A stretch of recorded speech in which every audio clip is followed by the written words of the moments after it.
YouTube channel ya Chef Aime. Uyu munsi tukaba tugiye kubategurira isupu cyangwa se soupe cyangwa se potage yigihaza. Tugiye kubategura rero mu buryo buhendutse kandi bworoheye bumwe. Dufite karoti, ibirayi, yigihaza, imiteja, umunyu, amavuta. Rero iyi supu bayita isupu yigihaza cyangwa se pumpkin soup. Ushobora gukoresha butternut cyangwa se ugakoresha igihaza gisanzwe. Rero iyi supu turabategura mu buryo bworoshye kandi buhendutse, aho tubategura tudakoresheje blender cyangwa se imashini. Turakoresha uburyo bwa gakondo, aho tubuze gukoresha agasekuru cyangwa se isekuru. Turabategura mu buryo bukurikira, ntimucikwe.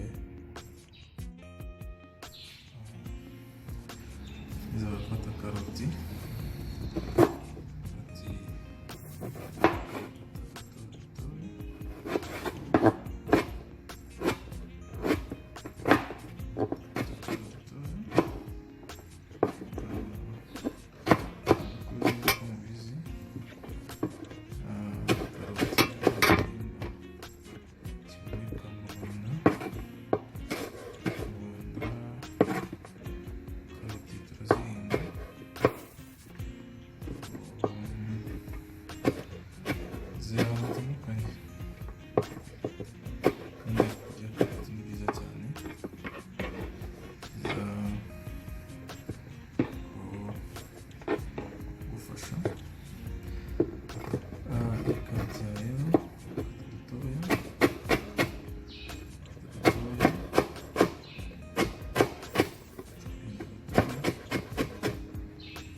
kubategurira soupe cyangwa se potage yigihaza. Urafata cya gihaza cyawe ugishyire mu isafuriya, ushyiremo amazi arengera, abirenge hejuru ku buryo biri bubashe gushya neza. Nk'uko nabibabwiye rero, nakomeje mbibabwira, igihaza cyacu n'ibirayi twabitogosheje iminota 15 byamaze gushya. Tugiye kubikuraho ubundi tubitunganye. Tugiye gutangira gukora isupu yacu. Nk'uko nabibabwiye rero, iyi ni isupu ukora mu buryo bwiza kandi buhendutse, aho utazakenera ngo kuba ufite blender cyangwa se imashini ikora potage. Tugiye gukoresha uburyo bwa traditionnel. Ese abazungu baba batarakoze iriya mashini, ese twebwe n'iki twabasha kubonera mu bihingwa byacu? Ese iyo supu cyangwa se iyo potage twabasha kuyirya bigenze gute? Kurikira rero bya birayi batogosheje byamaze gushya, ushyire mu gasekuru, ushyiremo bike bike, numara gushyiramo bike bike, wangiza usekure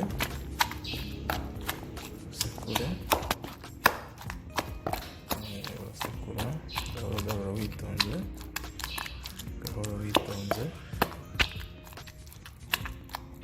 usekure, ushyiramo bike bike, usekure kugeza binoze.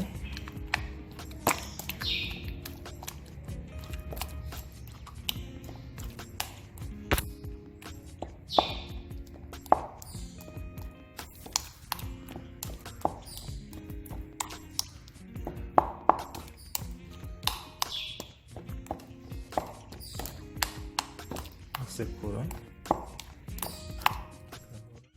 Iyo umaze gusekura ubona bimaze kunoga,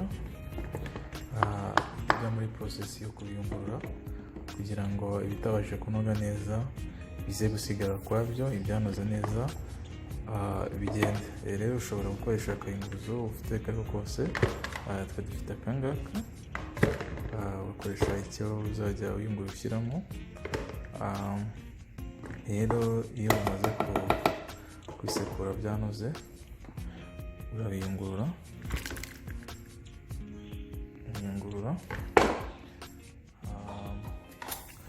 Iyo umaze kuyungurura, ndabagira kugira ngo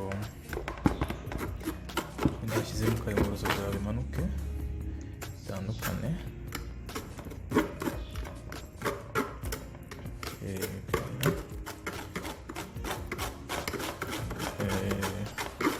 Ukabivangura, ukomeza ukayungurura.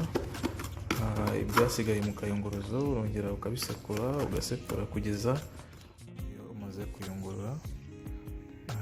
Urabona ko nta bitandukanye n'imashini yakoze. Mbibutsa ko iyo uri kuyungurura ugenda ushyiramo y'amazi wakoresha utogosa kugira ngo ibashe guca mu kayunguruzo cyangwa se kunyura mu kayunguruzo, ubashe kubona igikoma cya bya bindi waseye bimeze gutya. Urabona ko nta bitandukanye. Iyo umaze kuyungurura isupu yawe rero, cyangwa se bya bihaza byawe wasekuye, utangira gukora isupu yawe. Ushyira nk'amavuta, isukari ugashyira ku mbabura, ugashyiraho amavuta atari menshi. Rero iyi ni isupu cyangwa se potage yoroshye kuyikora kandi yagufasha mu buryo butandukanye. Ufata ugiye kurya, mbere y'uko urya, cyangwa se ukaba wayifata kuri breakfast cyangwa se ku ifunguro rya mu gitondo. Rero abanyarwanda cyangwa se n'abandi bose bakurikirana YouTube channel yanjye, mwari muzi wenda igihe wibaza se ni gute nakora potage cyangwa se soupe nta blender ngira. Rero niyo mpamvu naguteguriye channel kugira ngo mwereke uburyo bugiye butandukanye kandi bworoshye wabasha guteguramo amafunguro yawe. Iyo amavuta amaze gushya, ushyiramo za karoti zawe, sukuma wiki, imiteja na tungurusumu, ugashyiramo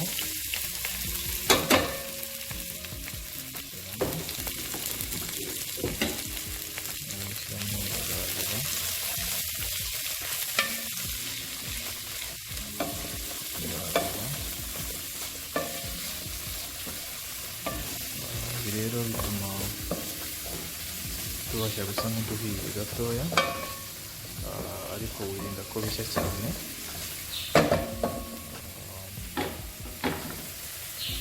Shyiramo umunyu,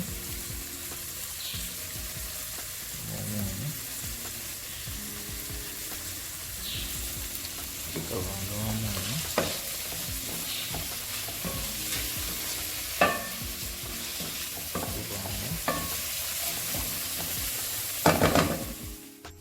iyo ubona udupaka tugiye gushya ushyiramo ya supu yayo wayunguriye, ikasigaza wayunguriye, ukayisukamo, ukavanga neza nk'uko mubibona. Rero ni ya potage yawe, urayireka ikabira. Umaze kuvanga neza urapfundikira, ureka ikabira.